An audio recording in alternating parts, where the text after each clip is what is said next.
He just wanted a book. 27 years later, he reached the stars.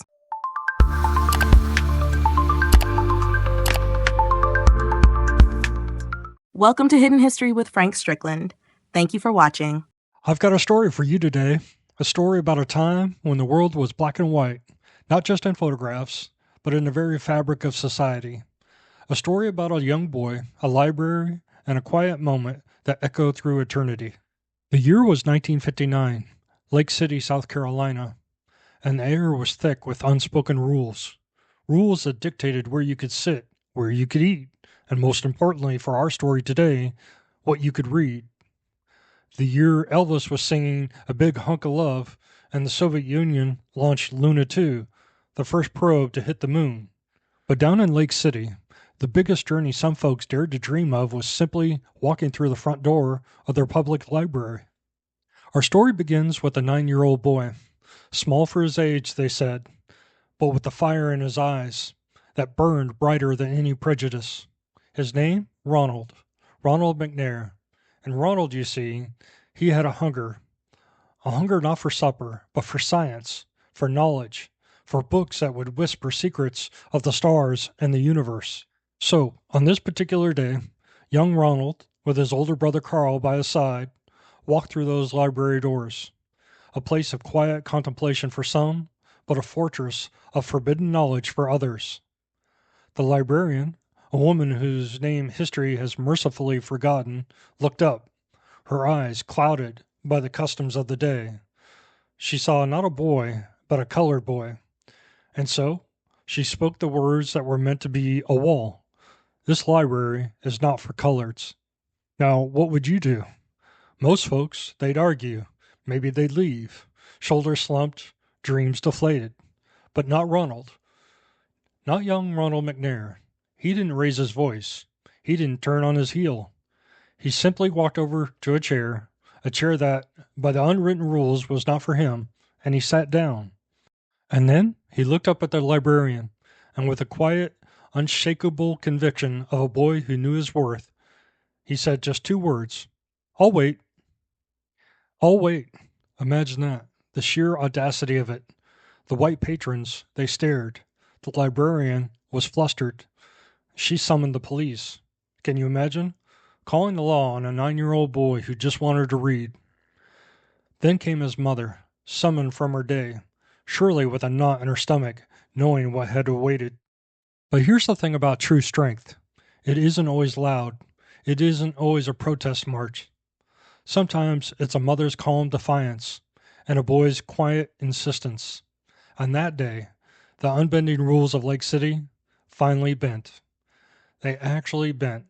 Ronald McNair walked out of that library not empty-handed, but with those forbidden books clutched tight in his grasp. And he never stopped reading, never stopped learning, never stopped defying gravity in every sense of the word. Fast forward to the year 1976. The year the Viking 1 lander touched down on Mars and Apple Computer was founded.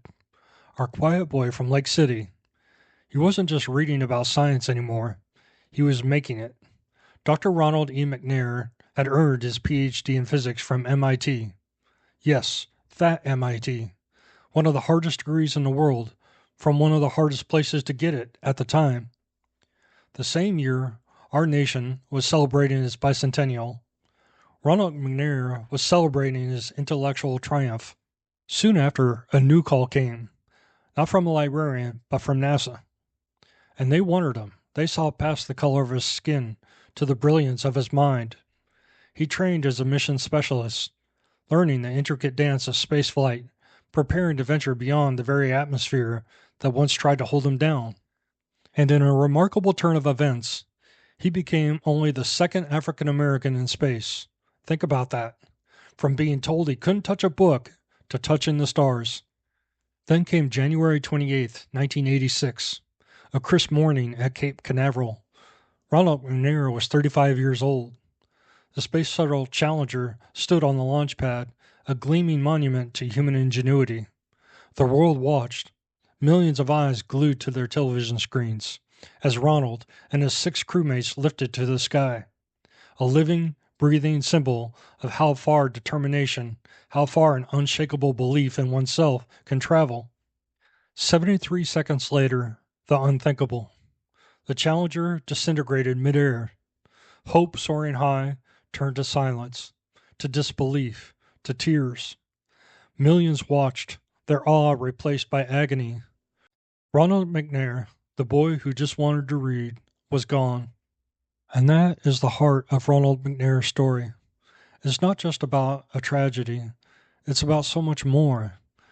It's about resistance born of curiosity, about the pure, unadulterated audacity to demand knowledge when the world screams no. The boy who sat down in a library chair, refusing to move, taught an entire nation what it truly means to take your seat and not budge until the door, any door, finally opens. And today, that very same library in Lake City, South Carolina, it bears his name. The Dr. Ronald E. McNair Life History Center. Children walk through its doors freely, choosing any book they desire, under the proud sign that celebrates a man whose name was born from defiance. A legacy built not on waiting for permission, but on waiting for liftoff.